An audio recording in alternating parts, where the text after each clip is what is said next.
I'm putting on the recorder. I told my mom I would record my thesis defense and I forgot, so I'm going to do it now. Okay, well, thanks everybody for showing up. I just recently presented my thesis defense at HSU a couple weeks ago.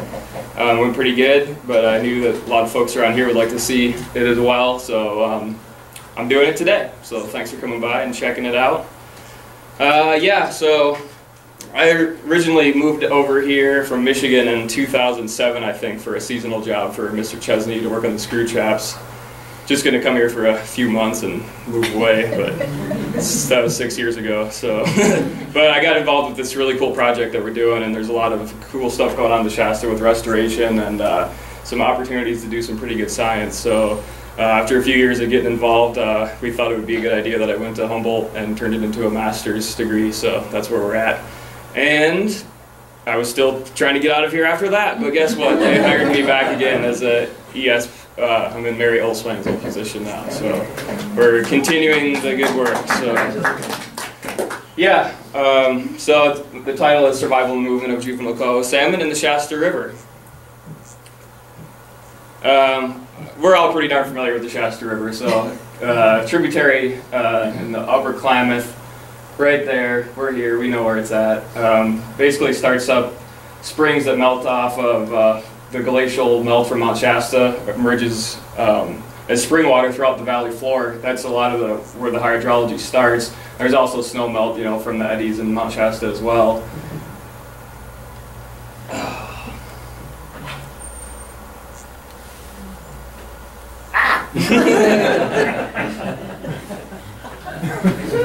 There you go.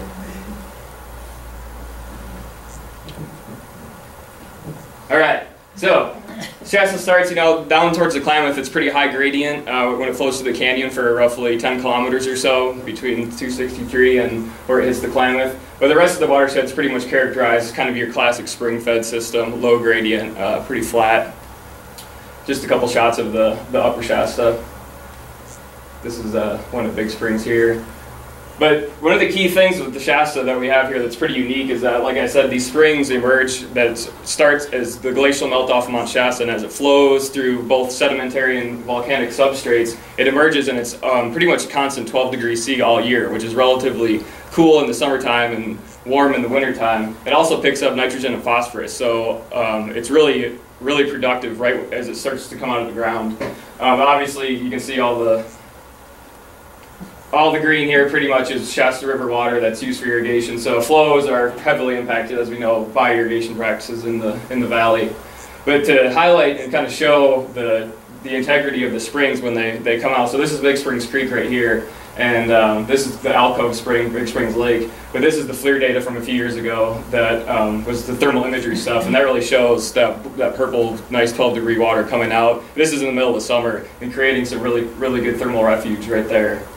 So Fish and Game, or Fish and Wildlife as we are now, has been monitoring adult returns for, well, almost the beginning of the century. But with this style of weir for, roughly 20 years, I think now or so. So basically we have the weir here. Fish are moving up into spawn and they're funneled through our video flume. And we have a video camera, inside in the flume. So this is what we're looking like as adults are coming back into spawn and getting a really good escapement count of what species and how many and the timing of adults returning to the Shasta, which is really useful data. A lot of systems, they don't have that luxury of being able to have a really good count of escapement. Coupled with that, we've done some trapping and tagging of these fish to get biological data. We'll talk about that in a second. The other side of that is in the springtime, so these fish are up here spawning and producing juveniles, and then the next year or two they're moving the other way, going back down to the ocean. So this is our rotary screw trap that we operate near the mouth of the Shasta River, and this is just walking out there. So the fish are funneled into this cone and then held in this live car box, and we have a crew that goes down every day to count the little guys. So this is a pretty good day. There's a bunch of mostly Chinook fry likely in there. And so this monitoring basically has told us a few things. There's unfortunately a decline to pretty critically low numbers of coho salmon particularly. But being able to compare the number of adults compared with the number of juveniles that are leaving the system, we have a really good idea of basically a smolt to adult to smolt ratio. So if 3 adults come to spawn, how many smolts are produced from those fish? What we see is that there's pretty high variability in that. Some years there's very few smolts produced per adult that came to spawn. In other years there's relatively quite a few. So that can range from anywhere from single digits, 4 or 5 per adult in a bad year, to 30 or up to 50 was the best year that I think that we've seen with this stuff so far, which was last year actually. So the questions that kind of guided my thesis work and what I've done is, how is habitat, we have a good idea of how many fish are coming into the system and leaving, but within the freshwater habitat of the Shasta River, how is habitat being utilized between the spawning and out-migration timing? And during that time, what factors might be limiting to production while they're rearing? Coho salmon typically spend 1 year in freshwater, so they're subject to conditions in the summertime, the fall, and the winter. Whereas ocean-run Chinook, they spawn in the fall and their juveniles are leaving the next spring, so they're not necessarily stuck here throughout the summertime, whereas coho are. So the first step to this work was done by Pisano and Brian Littleton and Mary Olswang did a lot of this work with radio telemetry. And so that shot I showed you of capturing adults at the weir, this is a radio tag that was implanted esophagally into the returning adults. And then that radio tag can be tracked with either a truck on the side of the road or an airplane to get an idea of basically the spawning distribution within the watershed. And what it turns out is that roughly half the fish end up spawning in that high gradient canyon reach, whereas about another half of them spawn in what we call the Big Springs Creek complex up here. Between there may be some limited spawning, but the gradient's pretty low and there's not a ton of gravel that's really suitable. So these are definitely the 2 primary spawning locations based on our radio telemetry work. And so the tool that we're going to use to monitor the juveniles is another kind of tag. So this is a pit tag, and this is really getting pretty popular in the fisheries and other sciences too for marking individual fish. So basically you have a pit tag, you get your hands on some fish, whoop. Obviously that's not to scale, that wouldn't work out so good. And then we're building these antenna systems, and so anytime a fish passes through one of our systems, it beeps off with the individual number. So what we can do is look back and say, where was that fish tagged? Where has it been detected since we tagged it? It's really useful, especially when you're handling kind of fragile fish like a coho, where anytime you're handling fish, there's mortality and stress involved. But with this method, you can catch the fish once, tag it, and then get data on it throughout the rest of its life, basically, without having to actually physically capture and handle it again. So movement data, growth data, when you do recapture an individual, that particular fish is pretty high resolution. It's really cool stuff. So there's a few companies that make this stuff, but Kerry Morrow has really pioneered the pit tag antenna stuff, where he's basically given me prototypes through the years, and I've tested them in the field, and it's been, 5 pretty vigorous years of trial and error with this stuff, but we're getting to a point now where the things are working pretty darn good, and we're able to make them for really low cost compared to buying them off the shelf. So instead of being able to afford 1 or 2 systems, we build them ourselves, and we have 15 of these systems. As its ups and downs, obviously a lot of time involved. I've had to solder all this stuff together and wire it all up and stuff. But when something breaks, we have a pretty good idea how to fix it. Is this Kerry's design here? Yep, this is all Kerry stuff. I may have built this one, I'm not sure, but yeah, it's really all his work. He kind of just shows me what to do. What's it cost to buy that stuff at a electrical store, the multimeter and all that stuff? Aside from the solar panels and the batteries are one of the highest costs, and then the actual PVC and the copper tubing that the antennas are made out of, but the data logger itself, $1,000 or $2 for all the parts, and plus the time to do it, compared to usually if you hire a company to come install them, they're like 10 or 15 grand to come do that. So, and we have flexibility too. We can make one smaller, bigger, and but Kerry's like, he's a genius, as a lot of you know, and he's like constantly making this stuff better and cheaper and easier to make. So it's been we wouldn't have been able to do this stuff without him. Whereabouts is that, Chris? This one is at the mouth of Big Springs Creek. And so there's our solar panel, and then coax runs out to the antennas. And antennas are actually built out of refrigeration tubing, like copper or even aluminum tubing. And then we just house them in PVC just to give them, structure. And they're attached to T-posts in the river, across the transect usually, so that anytime a fish basically swims through, it should ping off with the number. This was one at Upper Nelson Ranch. You can see there's obviously some issues with debris and stuff in the Shasta River, but it's actually a really good place to do this. Coastal streams, they blow out all the time, but the Shasta's really pretty mellow, so it's a really good system to do this pit tag stuff. This one's down at the weir near the Klamath. This is another one down right by Dave Webb's place there, a little bit higher flow. This would be the mouth of Parks Creek. And when the stream's narrow like this, we can put 3 in succession and to identify whether the fish is moving upstream or downstream just based on whether it goes ping, ping, ping or pong, ping, poom going through the antennas. So this is another one. This one's at the Shasta just above Parks Creek. Same type of thing, but you know, had to throw that one in there with the cool mountain and stuff. So like I said, we were able to put out a lot of these systems, and based on some of the work that we've done before, we kind of had an idea of what some of the key locations might be to put these stations out. So starting, we have Upper Nelson Ranch, Lower Nelson, several throughout Big Springs Creek, the confluence of Parks and Shasta. This is a new one that we put out for this study at Hidden Valley Ranch, which is the highest up in the Shasta we've ever really done this. Kettle Spring, and then the Duke's Ranch, which is about 7 river kilometers up Parks Creek on Shasta Springs Ranch. So the next step, okay, we have our antennas out. Well, we need to capture some fish. So this is a screw trap that we run at Nelson Ranch. That's one of the primary places we are able to capture fish and tag them.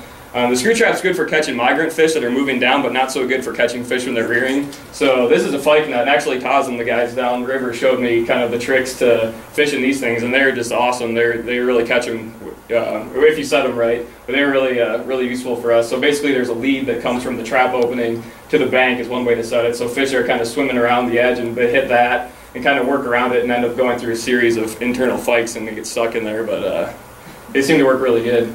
And the other method is seining or just hand netting. I've had really good luck with this, at least when the fish are small and maybe not so smart yet, just sneaking up on them and basically catching them by hand. So this is what we're looking like in beginning of March. End of February, beginning of March seems like when emergence first starts in the Shasta, which is super early compared to a lot of other systems where fish are still spawning in February in a lot of colder coastal streams. But the 12-degree water seems to make for really rapid development, and they start to come out of the gravel really early.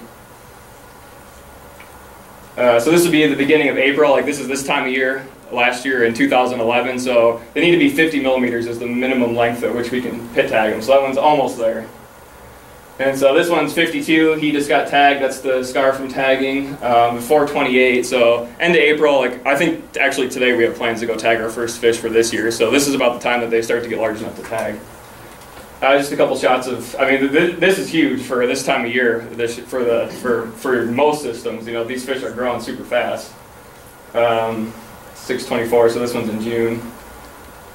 And this is more realistic compared to my giant tagging the fish. This is actually doing the pit tagging with make an incision with like a 12 gauge. That's actually a horse needle, and then just insert the tag by hand. That's the pit tag right there. Voila. And then we hold them after that to let them recover, because we actually drug them with an Alka-Seltzer to knock them out basically for a little while, so they're not trying to jump all over. It's more safe for the fish. And then we let them recover in buckets for about 20 minutes or so, depending on how they're looking. And then when they're good to go, we just release them back to where they came from. Woo!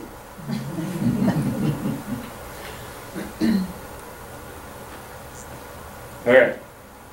So we started off with tagging roughly 200 or so at the trap down in the canyon. This is 80 in 2011, and then about 500 throughout the upper basin by like June of 2011. So this is kind of all in the beginning of the year. And so these fish that were tagged down the canyon, this is the hydrograph over the study period. You can see in the summertime, you know, starting this time of year, flows are dropping down to, you know, close to 10. This was actually a fairly wet year in 2011. This is more like what we see in most years, where it drops down, and then these are the temperatures that are kind of associated with that. So starting in April, they're coming up, and 20 degrees is kind of the upper kind of limit for coho. There's different things in the literature, but between 15 and below is kind of the good stuff. Once you get between 15 and 20, it starts to get kind of suboptimal, is what they call it. But once you get over 20, that's when things start to die if they're in that water for a very long period of time. And so what we see in these fish that were tagged in the lower Shasta is that the majority of them, they move out of the Shasta River and into the Klamath River.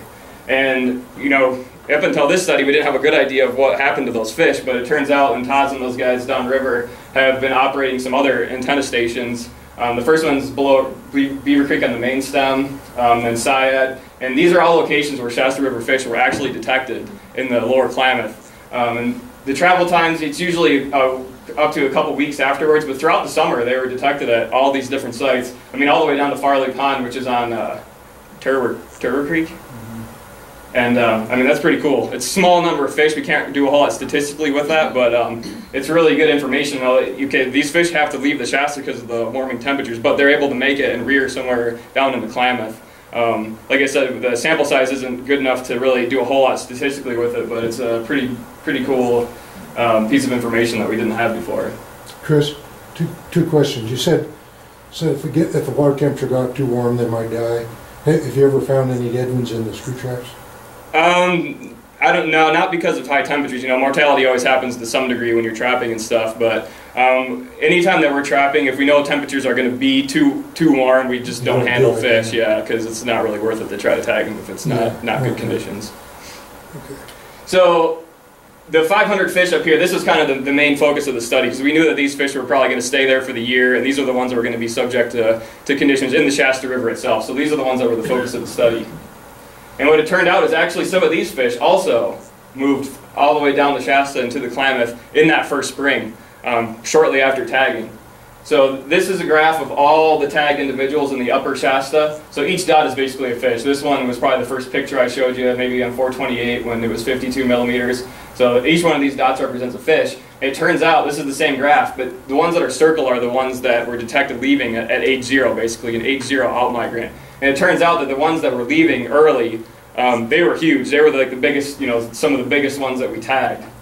And so here's a couple shots of them. This is what a coho will look like when it's rearing. Basically, that's like a par. It has par marks. And this is what I think is a age 0 smolt is what these fish are doing that are growing so fast, because physically, they'll silver up and lose their par marks, and that's just what a smolt looks like. That's kind of all there is to it. They also get this kind of, to me, crazy, like possessed looking eye when they're doing that, but I don't think that's really in the literature anywhere. But this is huge, 95 millimeters in June. And so here's just a couple shots of these fish, 110. So these are ones that were likely from the upper Shasta, 113 in June. So pretty cool production. So this is this represents all the coho that were captured at this rotary screw trap at the mouth. And so you can see, we'll start catching them in May, and these are smaller fish, but these black dots, what these are the ones that were recaptured that we knew were tagged in the upper basin. And they're in this group of fish that came out much later, in June, in this larger size class. The ones that left and we detected down somewhere in the Klamath, those all came from this smaller group of fish. So I'm guessing that these are fish that were tagged or spawned in the canyon and left, whereas this larger slug of fish out here maybe smolts from the upper basin that are coming out later in the year.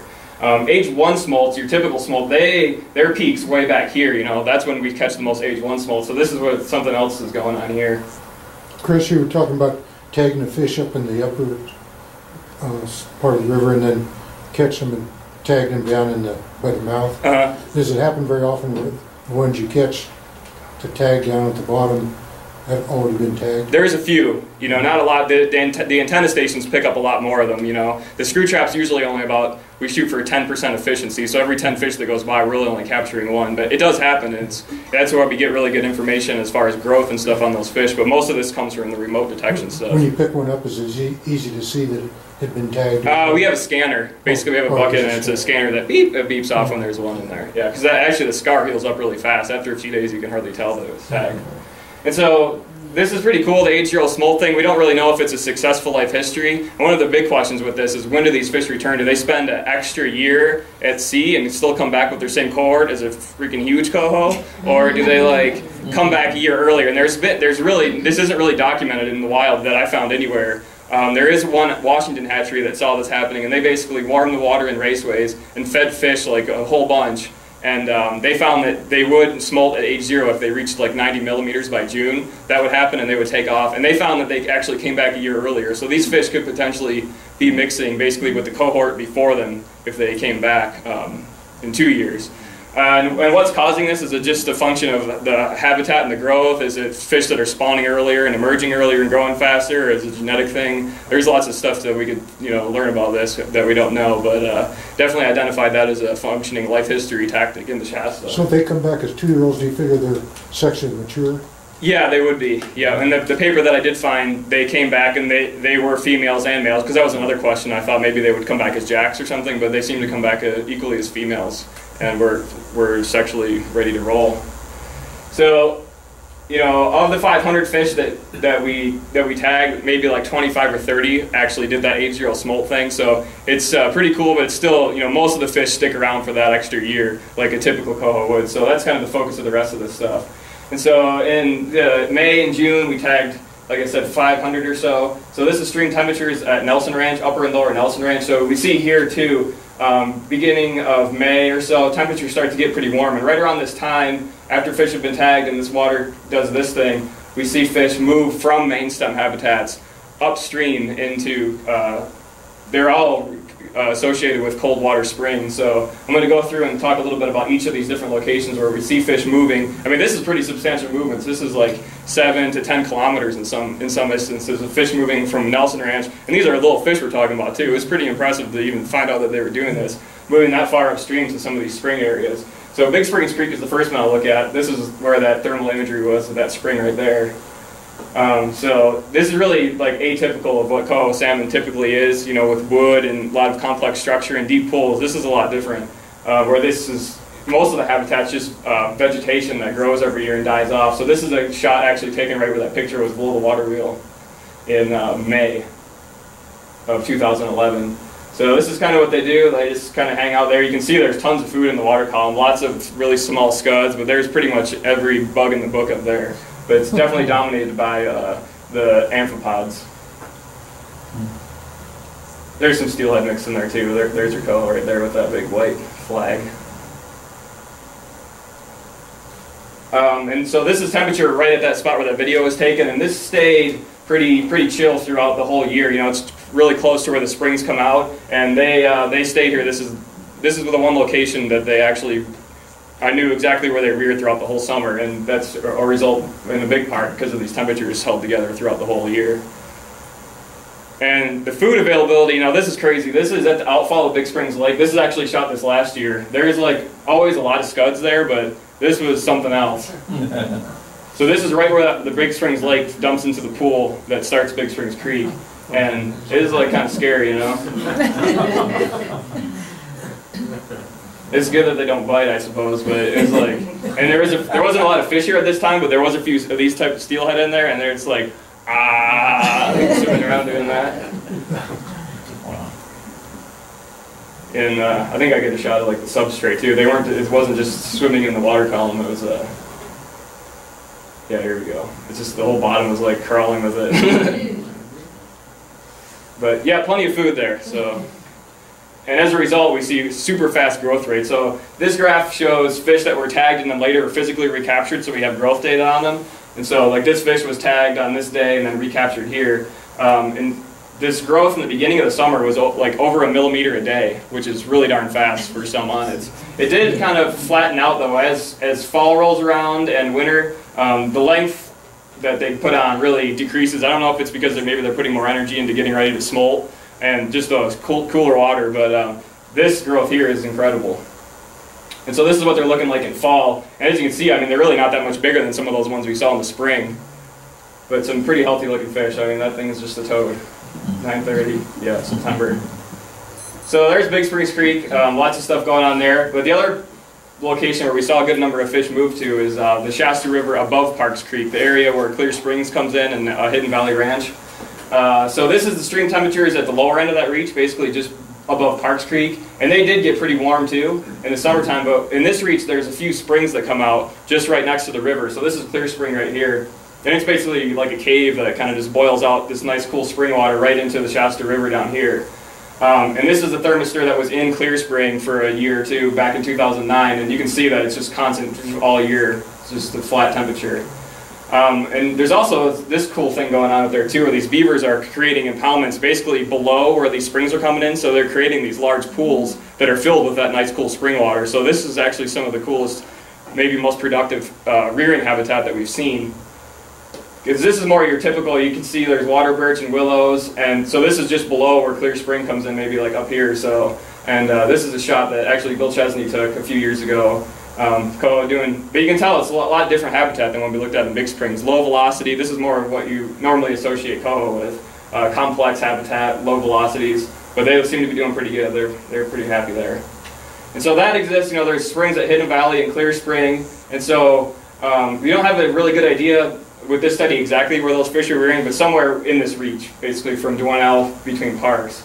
And the next location is this kettle spring here. So this is a tributary to Parks Creek that comes in about 4 or 5 kilometers, I guess, from the Shasta River. And this is a shot of Kettle Spring from the air. The spring emerges right here along the hillside, and it's impounded for irrigation out this ditch. So this is Kettle Spring Creek right here, and it's controlled by a gate up at the head. So this video is shot right below that.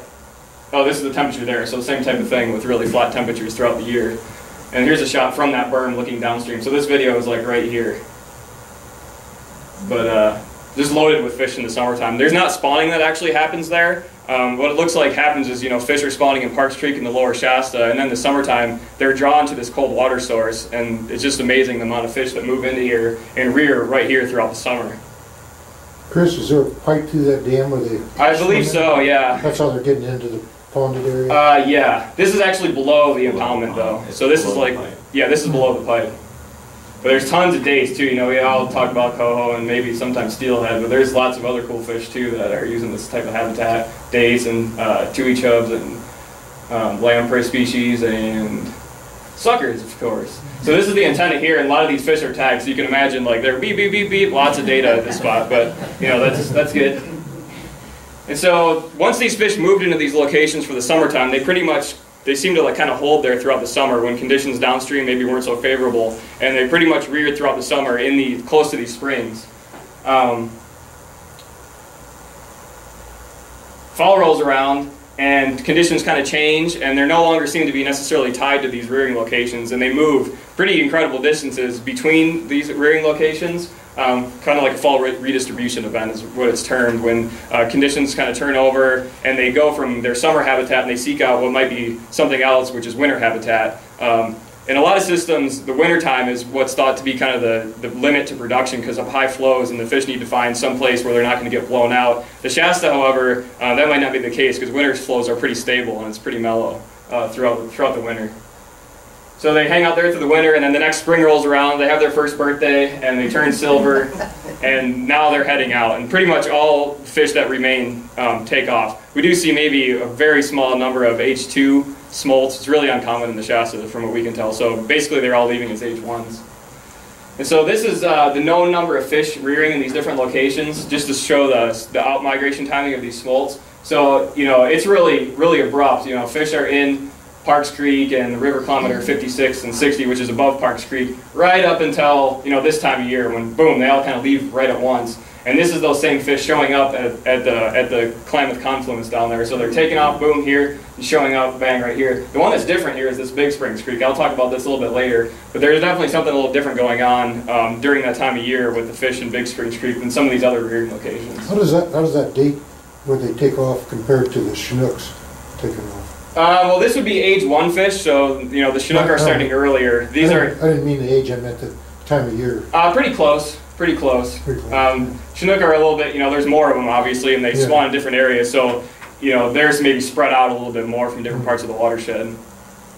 So this is a similar chart to what we looked at before, but so now this is age 1 fish, not age 0. These are the same cohort of fish, but the next spring. And so you can see hardly catching anything, and then bang, beginning of April, it just, they're all leaving basically at one time. What was interesting of this, so these black ones are again the fish that were physically recaptured from the upper basin.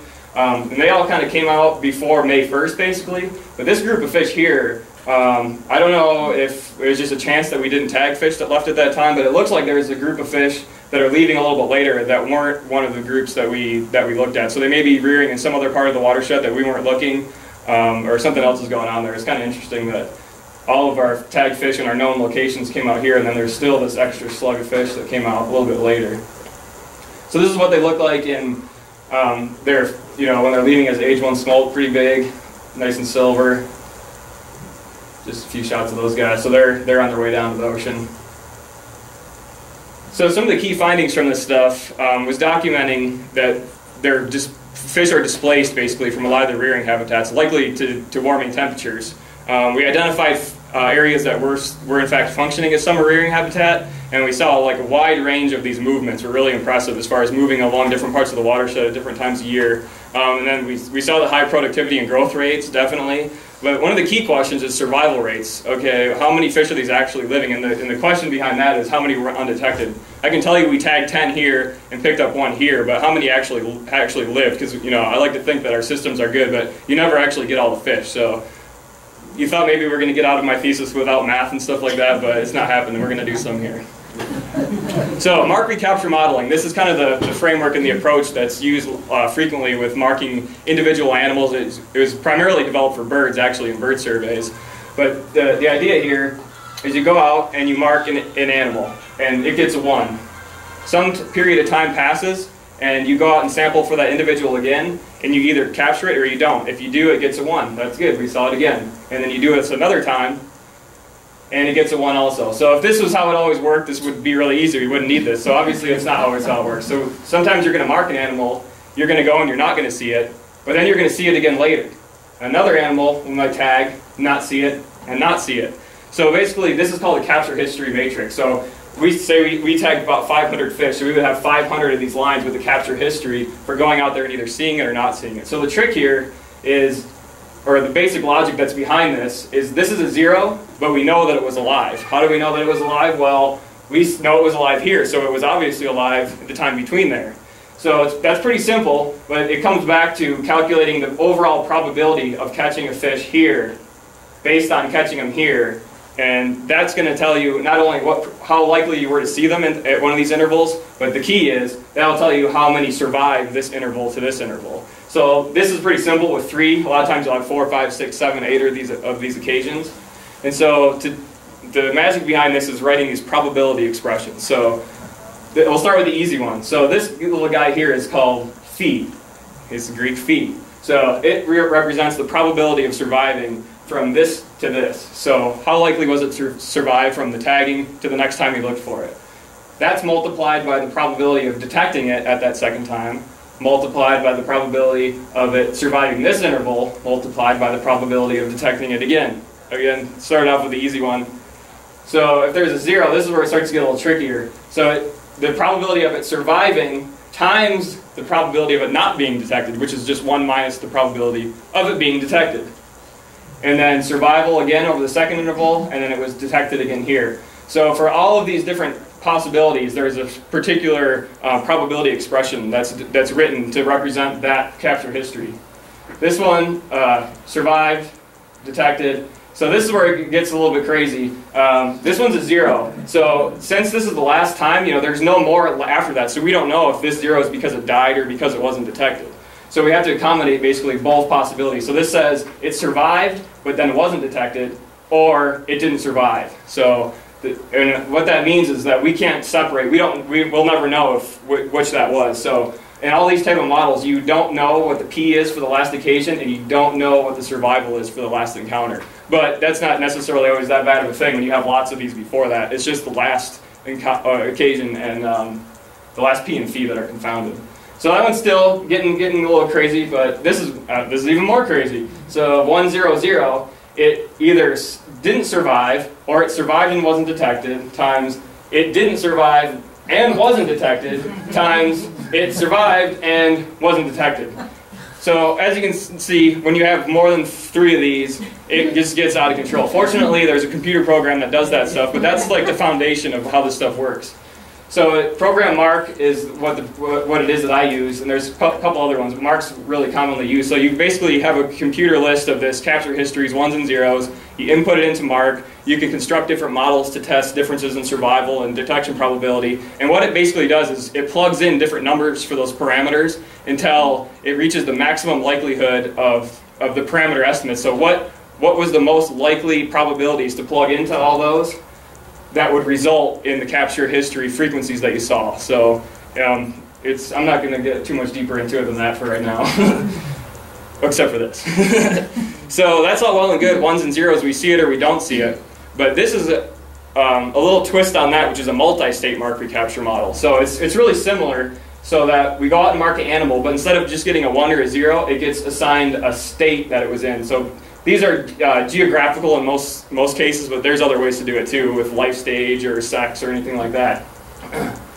So it gets an A, and we go out and sample all of these places again, and we saw it in B. So obviously it moved from A to B. We do the same thing again, it was seen again in B. So we get a whole string of these, and there's all these different possibilities of ways these things can move. Same type of thing with a long capture history. I believe this was first discovered by a farmer in Kansas who saw this printed out in his cornfield or something. But similar, we can write probability expressions for this where, so it survived from A to B, but we have this little guy here, which means not only did it survive, but it also moved from A to B during that time. Detected in B again, so it's denoted here. Survived from B to B and detected in B. Again, start with an easy one. This is a little bit different. So it survived from A to A.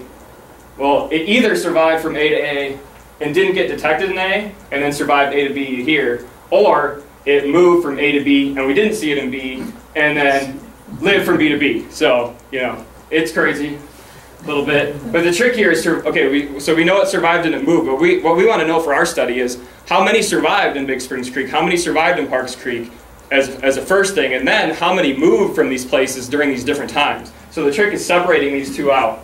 And so we break this up into S, which is overall survival, and then this cool guy, Psi, which is cool because Raphael is always my favorite Ninja Turtle. And this is movement, and this is survival. So the trick here is that all the movement probabilities, so it survived from A to A to B, A to C, all these together equal overall how many survived in A. That's how all the ones that survived in A moved to these different locations. And the other thing is that all of the Psi's equal 1. So they all have to either move or they die. So that's kind of how that works. So similarly, we write a different type of probability expression. So it survived in A, moved from A to B, detected in B, and then survived in B, but it's 1 minus the probability that it moved to the other locations, is how that kind of works. And then was detected again in B. So as you can imagine, once I start to throw zeros in here, you know, we would need to go like to the IMAX theater or something so I could project this. I'm not going to do that. We're going to like say, you're going to trust me now that this stuff is, there's math behind it and it works. And so what you get from this multi-state is detection probability in each of the states. How likely were we to detect fish in Big Springs in the summer? And then you get a survival over each interval for each state. So how many survived the summer in Big Springs Creek? How many survived the winter? And then you finally get a transition probability. How many moved from Big Springs Creek to Parks Creek during the fall redistribution time? So those are kind of like the 3 parameters. But there's also, you know, some more to this that I'm not talking about now. That'll be written up in my thesis, and the Mark book's a good place to get a lot of this stuff. There's lots of eggheads going back and forth on this type of modeling. It's kind of cutting edge, but I think we pulled it off to get what we wanted. So the first step was developing a capture history for the Shasta River that we could use.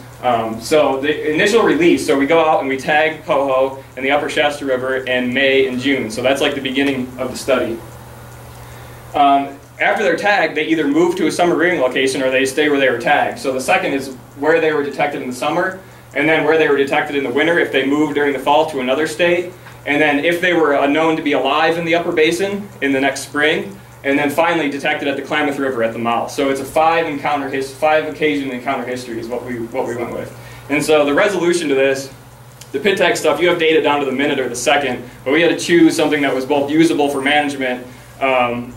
So we went with seasonal, because that seems to be a pretty, you know, you're getting down to enough resolution that it's useful, but not so crazy that we'll never really be able to understand it. So we went seasonal. And so this is kind of what happens. This is the upper Shasta River, so I broke it up into different states. Parks Creek, the upper reach, the lower reach, which is basically Nelson Ranch, and then Big Springs Creek. And then this M state is leaving the Shasta River as a smolt.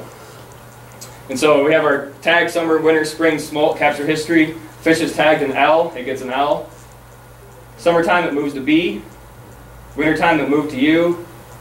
Springtime, it was detected in the upper basin as a smolt and then at the bottom. And again, this is confounded, so we don't know the survival here or the detection probability here. I used actually a different model to get smolt survival, which I'll talk about here too after this.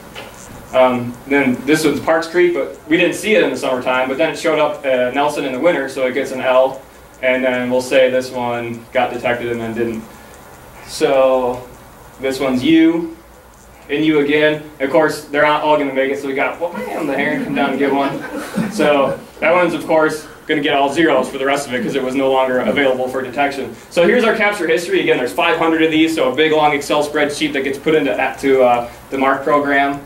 And so we tagged 500. we detected 347 in the summertime. This is just to give you an idea of the numbers. That's obviously split up between the different locations. Winter comes around, we detected 199, 164 in the upper basin as smolts, and then at the Klamath River, 131 of those 500 total. So that kind of tells you an idea of survival right there, but again, the key is, you know, there's more than that we just didn't detect. So that's where this modeling comes in, to give us an idea and put a confidence interval basically around our estimates. Chris, that last, the 131, that seems almost hard to believe because the Klamath is so large that you would actually be able to detect it. Well, this is in the Shasta River just above the Klamath, like right at the screw trap. Yeah, we have like 3 different stations there, so we have pretty good coverage. I thought you said the mouth of Klamath. No, that's maybe in a few years. We're going to shoot for that. We need to get some money. So a full multi-state model with 5 occasions in 5 states is 120 parameters because you have a psi for each state to each other state, and it's huge. But there are some tricks that we play to both strategically kind of design the study, and then you can fix some parameters because some of the movements are impossible, which I'll illustrate here in a second. So you know that parameters is 0. No fish move from here to here over certain occasions, and also some are mandatory. Like we know all fish leave the Shasta River as age 1, so the movement parameter was 1. They all went from the upper basin to the lower basin. So that kind of takes a 120 parameter model and just makes it a little bit smaller and easier to understand. So here's more crop circles. So this is, all these arrows represent those side parameters and movement parameters. So this is from tagging to summer rearing location. So this is like a temporal thing. They're tagged in one of these states, and they can, so if it's tagged in L, it can either stay in L, move to U, move to B, move to P, or move to M. And that's kind of what we wanted to know. How many are doing these different things? Same thing in the fall. They can move from any of these places to the other places. But here's what I'm talking about. So here we knew that all the fish in these were moving to the M state. They're all becoming smolts. So we were able to get rid of all these parameters, which just simplified things a lot. And same thing, we know that they're in the upper basin and they're going to the lower river. So they all are forced to do that. So that's just what I meant by fixing parameters. So what we get is early summer movements, the probability of moving from one of these places to another place from when it was tagged to where it reared for the summer. We get survival of the tagging event in the different locations, and then how likely were we to detect them in the summertime. And then same thing again for the fall, how many moved from among these different locations in the fall, and then how many survived through the summer. How many did we detect in the winter? This one's one that's fixed. They all become smolts from here to here. And then we get winter survival. How many survived from basically October to the end of February? That's what we kind of called winter time. And then how many were detected? This one's again fixed. They're all smolts, and smolt survival from the upper to the lower basin. And so these are the 5 that we're really interested in biologically, and that's what I focus this model on trying to get at: summer survival, winter movement. Well, these things that I circled in green right here. So these last 2 are confounded, like I said. So I use a different model to talk about the survival of smolts from the upper to the lower watershed. It made it more complicated than it needed to be, so I chose to break it down into 2 kind of simpler models, well, simple models. So I constructed a bunch of different models constraining survival and detection probability. Basically, this test is there differences in survival among the different states, and is there differences in the probability of these fish moving in different states over different seasons. Goodness of fit is, multi-state models they've been around for a while, but there's more and more people starting to use them, and lots of smart guys and gals are arguing about different, the goodness of fit tests for this. So I use a C-hat test, which basically tests for over-dispersion in your data. If you have a really high C-hat of like over 2 or so, then there's probably something going on in your data that's not addressed with your particular parameters. But this is actually really good. You want 1 means it's perfect, well, quote-unquote perfect. Anything over that, you're starting to get over-dispersed, but this looked good. If this was a value of 5, then we'd have to go back and say this model probably isn't really reflecting what's going on. We have to think of something else, but this actually was pretty good. And so the model with differences in survival and probability, both among the different groups and over different times, had like all the weight. So basically all this means is that there was differences in the probability of moving over times, and there was differences in survival between the different locations, which is kind of what we expected. That's why we did this study. So this is the results of this. So detection probability. So during the summertime, this is how likely we were to detect fish in the different states. B, U, and P, Big Springs, Upper, and Parks were pretty high because fish had to move through our systems to get to these locations, whereas L is kind of low because they're tagged kind of in between the stations, and we maybe didn't pick a lot of them up.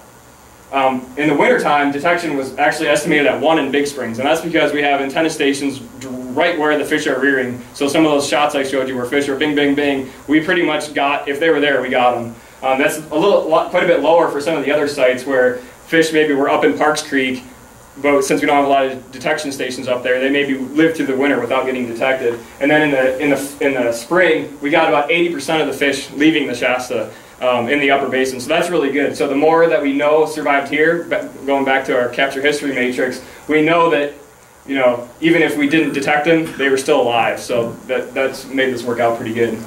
So for me and Carrie, you know, that's cool. How many fish did we get as they swam by? But biologically, you know, that's not that important. But this is. So this is movement probabilities from tagging to summer. So we tagged these fish in May and June at Nelson Ranch in the L State. How likely were they to move from there to one of these other places? And it turns out that almost 40% of the fish that were tagged in that state moved into Big Springs Creek within a few weeks after that. Pretty substantial number. And the U State, Shasta above Parks, is pretty darn high too, 15, 18%. And these confidence intervals are, I think, pretty good for tagging fish swimming around the river. So we have a pretty darn good idea of how many fish moved from like Nelson to these other places. The M states, all these M ones, this is how many fish were those H0 smolts based on the model. So there was some from each of the different locations. Parks definitely had the most. Kettle Springs, growth rates, those were the largest fish, so I'm not surprised that they were the most likely to become H0 smolts. Fish that were tagged in Big Springs, you can see they hardly moved out at all. That's because they already had moved into Big Springs Creek. You know, that's above spawning, so we tagged them after they already did that movement. So don't let that trick you. Those fish had actually already moved from these other places into there by the time they were big enough to tag. So summary wintertime, this is fall redistribution. So again, a lot of fish moved from the main stem that maybe reared somewhere in the main stem that we didn't know, and then moved during the fall into these other locations. All the rest of them are fairly low. There's a few that moved amongst Big Springs and Parks, but this is the one that stuck out to me, was that 20% of the fish rearing in Big Springs Creek, fall rolls around, they actually went downstream Big Springs Creek and then turned up the Shasta and went all the way up past Parks Creek to rear for the wintertime. So I have a few ideas of why that might be going on. And then this is survival. So this is really I guess maybe the most important ones. How many fish are surviving in these different places? So this is how many survived when we tagged them to rear in the summertime. And pretty darn high, which is kind of what I would expect. They tagged and then they at least survived to where they were going. This was a pretty darn wet spring, and I would imagine that in some other years where we're tagging them and it maybe isn't as good of conditions, that these survival rates might be a lot lower. Fish that we tagged at Nelson may not be able to get to some of these locations if it was a wetter or drier, hotter year. But this year was that survival was really good. Overall, summer survival was definitely the lowest, ranging from about 40 up to 70%. And then winter rolls around and super high survival in the winter. Like I said, this is a lot of studies focus on this being the problem. In the Shasta, I think we're faced with something a little different, where these are the survival rates that we are probably going to need to work on to boost overall survival in the Shasta. But this one is kind of strange to me. Big Springs, that survival was actually really low in the winter, super high in the summertime, but winter rolled around and they just didn't really do that good, which is unfortunate because there's quite a few rearing up there. So this is going back to that graph I showed you before. And this is the difference. See, the fish in Big Springs Creek, they start to trickle out and leave starting in the wintertime, basically, whereas the fish in these other locations, they're in their spot, they're rearing until they turn into a smolt and they get out of there. I think that the difference is that a lot of the vegetation that provides habitat in Big Springs Creek dies off in the wintertime, so what was really complex habitat with places to hide and raises the water level, if you go out there still now, it's starting to grow back, but you can see in the wintertime, it's like lots of sand and just flat. That complexity is gone in a lot of parts of the watershed. That may be changing over years with different management and plantings and what have you, but for right now, it looks like that's causing fish to leave the system earlier. Is there still plenty of food there in the wintertime? There's definitely less, and having less vegetation means that there's going to be less food. There's just less overall 3D kind of habitat for insects to live on. But I think that's definitely one of the things we need to look at next, is why that's happening. So these are just some assumptions and things with this modeling approach. Normally there's an interval between when you go out and you sample the next time. In this, they're basically instantaneous. So these survival rates really mean that those fish live to September 31st, and then on October 1st, they instantly either survived or didn't. Obviously we know that's not the case. Their mortality was spread out throughout the summer. But like I said, this is the resolution that we chose, so we know overall summer survival and winter survival. And also, the survival depends on the state where it started and not where the fish moved to. So basically, survival only depends on the conditions at Nelson Ranch, according to this model. But I think that it would be more realistic that the fact that these fish tried to move to a different one may be causing mortality. That's not really addressed in this model. But overall, I think that this really got at some key questions that we had, and identified those survival rates. It made a really complex data set. I'm going to call it understandable. You can kind of be the judge of that. But there was a crazy data set with the fish moving all over the place. But this gave some way to express this data in kind of a way that hopefully makes a little bit of sense. And then getting, we had kind of had an idea qualitative of these movement patterns, but this put confidence intervals around those. So how many are moving amongst different parts of the watershed? So this one I'll go over real quick. So this is our smolt model. So these fish are now they had their birthday, they're heading out. So as they go down the Shasta, they start in their rearing locations and they move through different river reaches to get out of the watershed. And so we set up a similar capture history matrix with 1s and 0s as these fish move out of the system and either get detected or don't at these stations. So the difference here between this one and my other model obviously is simpler with just 1s and 0s, but also it's spatial survival rather than temporal survival. So these fish are moving down, and what we're getting is survival from basically Big Springs and Parks Creek to Upper Nelson to Lower Nelson, and then from Lower Nelson down to the mouth. So we get a long list of these two. This ended up being, I think, closer to 200. We'll stop picking on the birds. The bass got that one. So that one's 0s. But similar thing, Cormac Jolly Seaver models, what this one's turned with, it's more 1s and 0s type of thing. That included 168 individuals that left as smolts. This also enabled us to include some fish that were tagged maybe later in the summer or fall that weren't included in that other model, so get our sample size a little bit higher. But tagging effects are basically negligible because these fish were tagged months before. They're already healed up and we know that they survived the tagging event. And same thing, I constructed some different models to test differences in survival over the different reaches. And it turned out that the top model here, survival, this means it was the same in those 3 reaches. This means it was different in those 3 reaches at the upper part. And they both had some weight, so what I did was model average these. So it combines these top models to spit out our estimates. So here's above Nelson Ranch, upper, lower, and then our 4 stations at the mouth. So here's the key thing here, these are the survival estimates over those different river reaches. So from basically as fish left their areas at Parks Creek, above Parks Creek and Big Springs, they had a 90% chance of surviving to Upper Nelson Ranch with a pretty tight confidence interval. 93% of those made it to Lower Nelson Ranch, and then 89% of those made it from Lower Nelson Ranch to the mouth. This seems pretty good, but it still maybe isn't that good because these fish are only going short distances.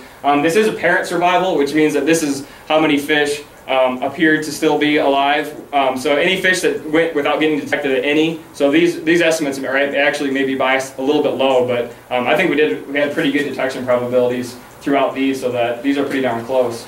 In 1 year, we don't have much to compare this to, but I think doing this over several years, we can go back and do the same analysis and compare survival in different years. And including some other covariates with this stuff, which I didn't do here, but throwing temperature and size of tagging and departure tagging and things like that into these models will give us a little bit better idea of what portions of the population are maybe doing better. And including the climate detections in this stuff would be pretty cool too. And then also we're going to see some of these fish coming back as adults, and so that'll be pretty useful information as well. So some of the management implications of this stuff obviously is identifying where survival is good, maybe where it's not so good. I think moving forward, assessing the return rate, like how productive are those age 0 smolts compared to your age 1 smolts, and where are we getting most of our adult returns from, what portions of the population, to guide what parts of the watershed we want to do the most restoration and what might be the most important, most bang for your buck basically. And then obviously repeating this analysis in, like I said, in future years, that's going to be really useful, especially in light of supplementation and things like that, for how survival rates are comparing among these different locations throughout different years, which, like I said, this study actually was during a fairly wet season. I think maybe this year we're basically trying to repeat this. We may see lower survival rates in some areas of the watershed. We'll see. But yeah, there's a long list of acknowledgments for the stuff. Lots of people have helped me out, and almost everybody in this room has had some hand on this stuff too in one way or another. So definitely thanks to all you guys for supporting it, and between land access and money and whatever it is, there's lots of people that helped out with this stuff. And with that, I think I will open it up for questions if anybody has any. Thank you. I got one more question. You talked about how the little ones would move to colder places and the summer came on. They got out of where they were. And will they do the same thing if the water gets too cold? Do you have any thoughts on that? I'm not really sure. I would imagine that affects their behavior in some way. Usually if it's too cold, it's not going to be less cold somewhere close by, I guess, in most situations. In the Shasta, the coldest water is going to be either from the springs at 12 or some of the snow melt, which is a little bit colder. So I'm not really sure how that would affect their rearing. I was thinking about the fish moving out in the wintertime in Big Springs Creek. It seemed like we always hear about the Big Springs Creek as kind of an ideal temperature year-round. Yeah. Why they would move out of there into a colder stream. Yeah, no, that's one of the biggest questions that this study brought out, because we kind of assumed that those fish were doing pretty good in there throughout the winter, but this makes it look like either they're experiencing mortality or definitely a lot of are moving out. So why that's happening, I think, is the next question there for sure. And then on those temperature graphs you showed, did I read it right that there's a graph for Parks Creek that showed the temperature climbing up and coming back down in the spring from probably the snow melt. Yeah, exactly. Spreading out in the Parks Creek floodplain. Yeah, probably. Getting warmed up. Yeah. Whereas the rest of the graphs, it was more of a steady climb towards the midsummer. Yeah, the park's hydrology is a lot different. It's not necessarily just the springs that are putting in. It's melt from the eddies and lots of different tailwater things going on. So the temperatures go a little bit wilder on that one for sure. Okay. Yeah. Thank you. That was a great presentation. Thank you. I was wondering, did you detect any of the fish that were tagged in the 200 that were tagged in the canyon above the canyon? Did you have any? That's a good question. Did any fish go upstream? We have so far captured one pit-tagged fish this year as a smolt, and it was tagged at the trap last spring. And so that means that there is, in fact, some rearing going on either in the canyon or close by. And yes, some of the fish that were tagged at the screw trap, we have an intent. It's only about 500 meters upstream, but there was a portion of them that got detected there. So we're kind of assuming we're putting them in the Shasta and they're just going one way. But it turns out that some fish are, in fact, going up. And some of those fish that moved up into the canyon actually survived, and we saw them again as age 1 smolt the next year. So that's one of the other main questions I think that came out of this, is that we need to find what those fish are doing. I don't know how far they're going up. Now we have an antenna station right above the canyon, river kilometer 12, basically right below I-5, which wasn't in place during this study. So there may be some passage issues between there and there, but that's going to give us another clue as far as how are these fish actually going way up to Little Shasta or Yreka Creek, or how far up are they going, or is there some spring seeps in the canyon that's allowing them to hang on through the summer? Or are they moving into the Klamath for the summer somewhere and then coming back? That's a possibility too. But they definitely seem to be going up, some of them, which is pretty interesting. Yes. Yeah? I was just curious on Parks Creek, how far up? I noticed that all your reaches were a little below the I-5 crossing there. Yes. I'm curious how far up Parks Creek.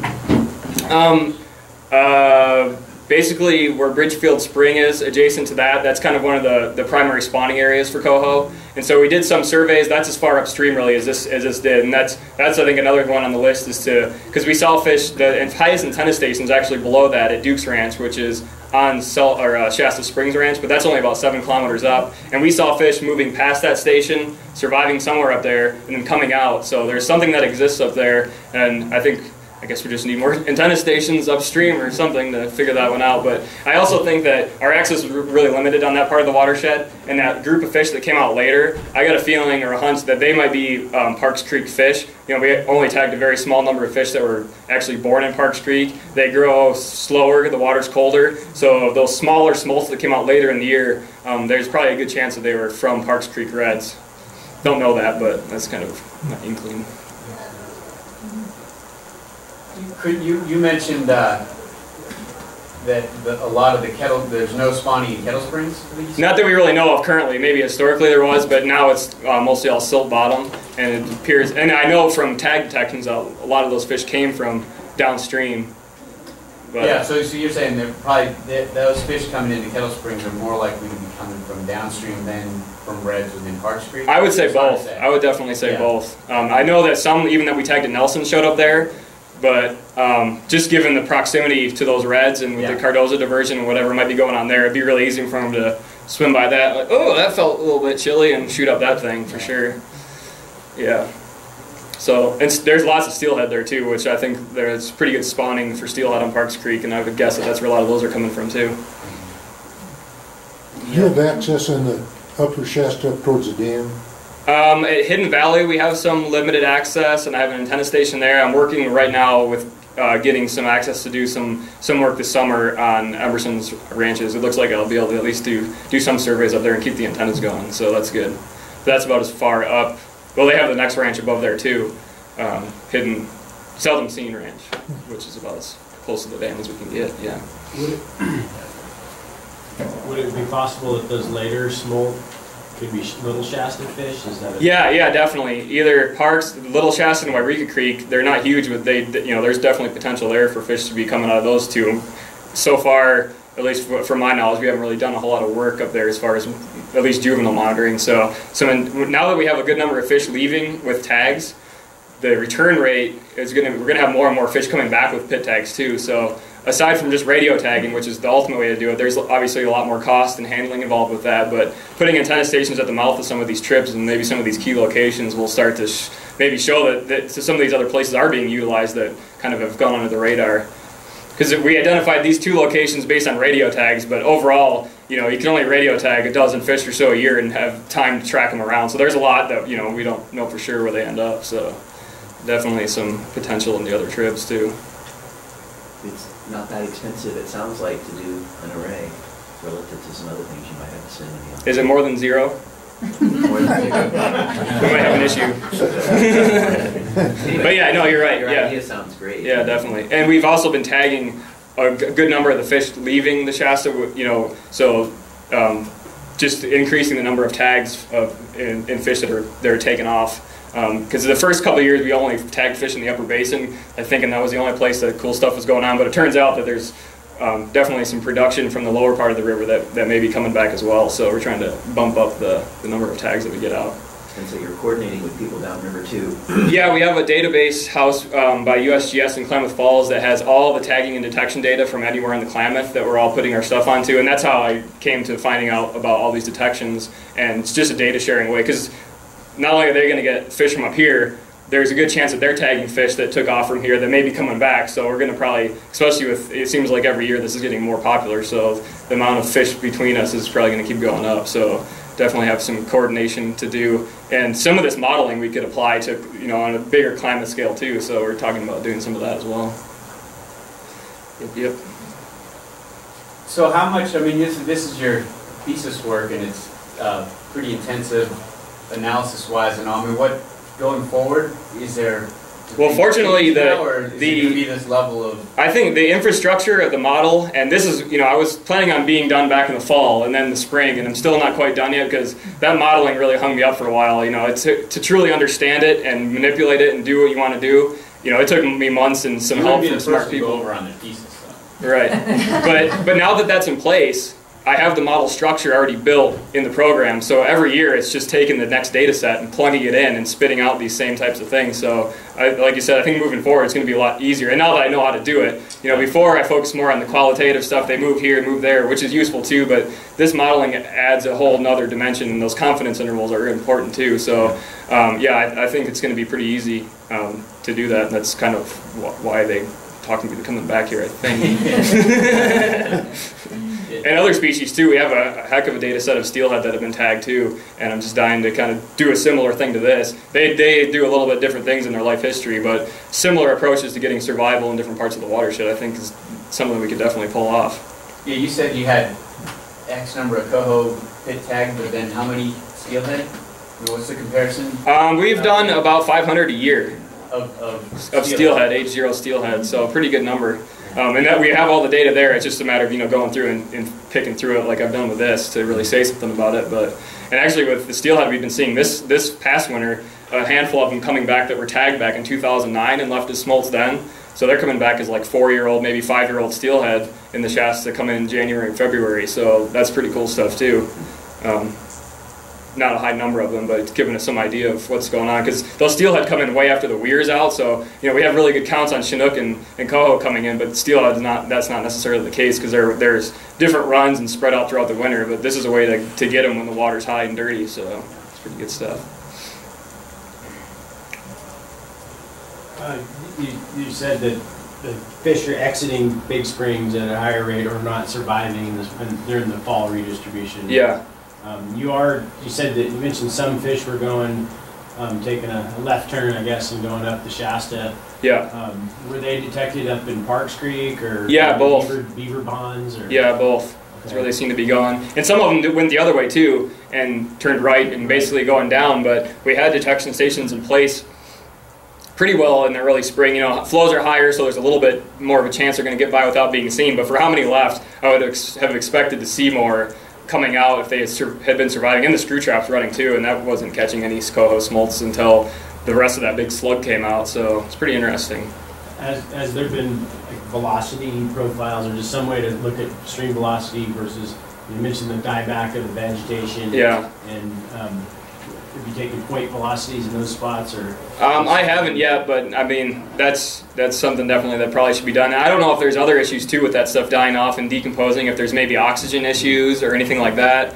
But it's in the summertime you go there and it's just like full of life. I mean, if you go there in the summer, it's just all species, and then in the wintertime though, it's almost desolate. It's kind of weird. It's like really seasonal. Once in dead winter. Yeah, so the flip side where it's like you hardly see anything, but.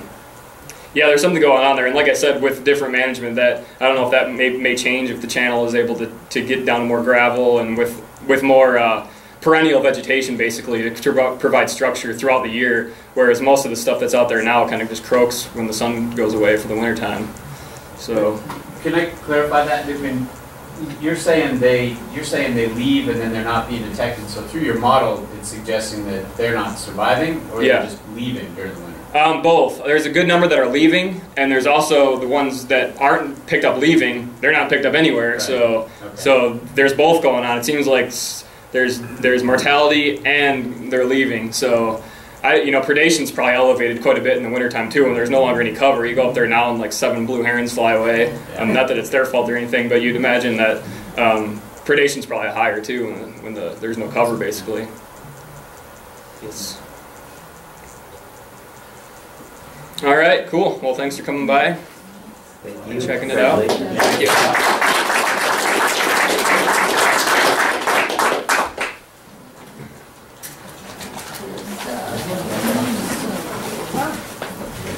We'll get that walk on this afternoon sometime. Cool, I appreciate that. Anytime. Sounds good. Thank you. I really, it's like as soon as there's too long.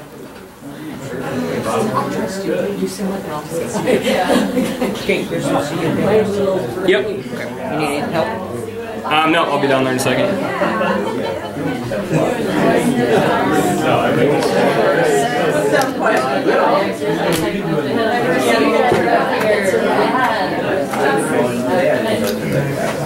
Thank you. Thanks, Chris. Yeah, no problem. Thanks for coming up, man. What are you guys been up to down there? Seeing many fish yet, or? Yeah, we're getting quite a few fry. I haven't seen anything. I just talked to the trap crew at Kinsman, and they're still seeing the fish are pretty small. I haven't seen these. Yeah. Anything pit taggable yet. Right. Said he's maybe a month or two away. Yeah, we're probably going to tag our first ones today. There's some that are like 55 there. So. Yeah. They're merging out of Higgins Creek right now. 35. Yeah. There's some of those too. It seems like just later. I'm actually seeing steelhead fry already too. It's just pretty early for them, but. But seeding seems pretty good this year. I mean, just in general for coho. That's good. Yeah, we're seeing quite a few in Cyan, Grider. Cool. Yeah, we're in the process of figuring out what's going on with the Scott rescue and all that stuff. So. Yeah, you're probably going to have higher densities this year, I think. Yeah, it seems like it. Yeah. How you doing? Oh, that's right. Are you going to go later? He just dropped this and just waiting. Oh, yeah. Typical. What's up? Yes, I will. When you got the feeling.